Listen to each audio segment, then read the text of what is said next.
নমস্কার বন্ধুরা, আজকে সব থেকে বড় আপডেট। সম্প্রতি যে আমাদের ডাব্লিউবি কনস্টেবল পরীক্ষা হয়েছিল, সেই পরীক্ষার মাঠ পরীক্ষাও হয়ে যায় এবং তারপরে বেশ কয়েকদিন ধরে আমাদের ইন্টারভিউ পর্ব চলেছে। ইন্টারভিউয়ের আজকে ছিল শেষ দিন এবং এই ইন্টারভিউয়ের পরেই আমাদের চলে আসে ফাইনাল রেজাল্ট, যে রেজাল্টের জন্য সবাই আমরা অধীর আগ্রহে অপেক্ষা করি এবং এই রেজাল্টটি হাতে পাওয়া মানে আমাদের চাকরি কিন্তু পেয়ে যাওয়া হয়, আর আমাদের কোনো পরীক্ষায় বসতে হবে না। এই রেজাল্টটি পাওয়ার সঙ্গে সঙ্গে আমাদের শুরু হয়ে যাবে মেডিকেল টেস্ট এবং সেই মেডিকেল টেস্টের পরেই আমাদের হাতে চলে আসবে কাঙ্ক্ষিত সেই অ্যাপয়েন্টমেন্ট লেটার। হ্যাঁ, তার আগে একটি প্রক্রিয়া থাকে, সেটি আমাদের পুলি ভেরিফিকেশন হয়, কিন্তু পুলিশ ভেরিফিকেশন যাই হোক না কেন সেটিতে আটকাবার বা কোনো সম্ভাবনা আমাদের সেরকম থাকে না। তার আগে আপনারা যদি আমার চ্যানেলে নতুন হন তাহলে অবশ্যই চ্যানেলটিকে সাবস্ক্রাইব করে রাখবেন এবং লাইক শেয়ার কমেন্ট করবেন, যাতে আরও কি ঘাটতি থাকছে সেগুলো আমি ভিডিও আকারে শেয়ার করতে পারি। তো চলুন দেখে নেওয়া যাক আজকের এই রেজাল্টটি কবে আসতে চলেছে। এখন পর্যন্ত যা খবর পাওয়া যাচ্ছে সেই খবর অনুযায়ী আমাদের রেজাল্ট কিন্তু 3 থেকে 4 দিনের মধ্যে হয়ে যাবার কথা। এবার 3 থেকে 4 দিনের মধ্যে বলতে আজকে বৃহস্পতিবার, আগামীকাল রেজাল্টের কাজই চলবে পুরোটা, শুক্রবার, তারপরের দিন শনিবার, রবিবারে স্বভাবতই কাজ কিছুটা কম হয় বা অনেক সময় বিভিন্ন কারণে কাজকে বন্ধ রাখতে হয়। অর্থাৎ এই রেজাল্ট কিন্তু আসতে চলেছে মঙ্গল থেকে বুধবারের মধ্যে। তাহলে আগামী মঙ্গল থেকে বুধবারের মধ্যে এই রেজাল্টটি আসতে চলেছে।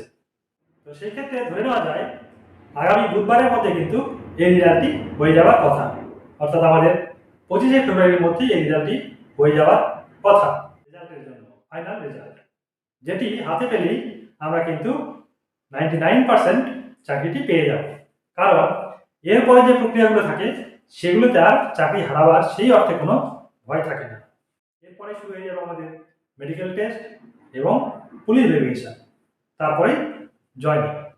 হ্যাঁ বন্ধুরা, এবার এই ডাব্লিউবি কনস্টেবল পরীক্ষার যে প্রক্রিয়া সেটি খুব দ্রুততার সঙ্গে করা হচ্ছে এবং চেষ্টা করা হচ্ছে যাতে এই ক্যান্ডিডেটসদের ভোটের প্রাক মুহূর্তেই জয়নিংটি দেওয়া যায়।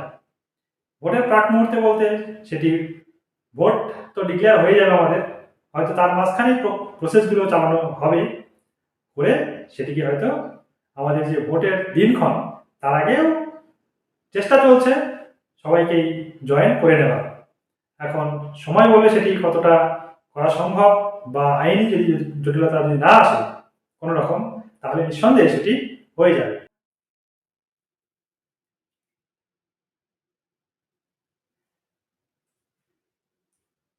তো বন্ধুরা, তোমরা যদি এই চ্যানেলে নতুন হও তাহলে অবশ্যই চ্যানেলটিকে সাবস্ক্রাইব করে রাখবে এবং লাইক ও কমেন্ট করবে এবং তোমাদের কি ধরনের সমস্যাগুলো এখনো দেখা দিচ্ছে।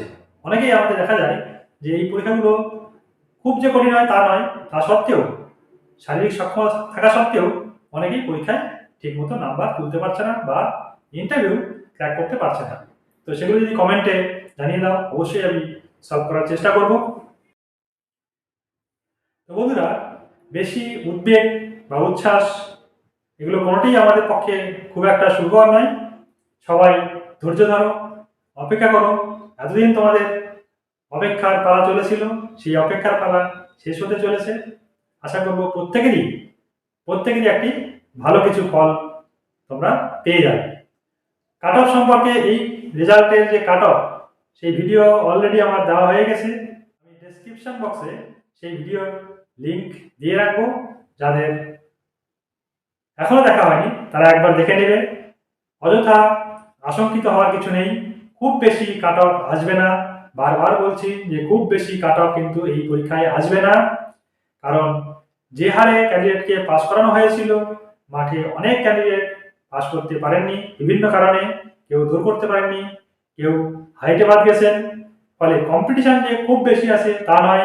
সুতরাং কাট অফ কিন্তু কমই যাবে। সবাই আশা করো যে তোমাদের সেই কাঙ্ক্ষিত যে ফল সেটি তোমরা অবশ্যই পাবে। ধন্যবাদ।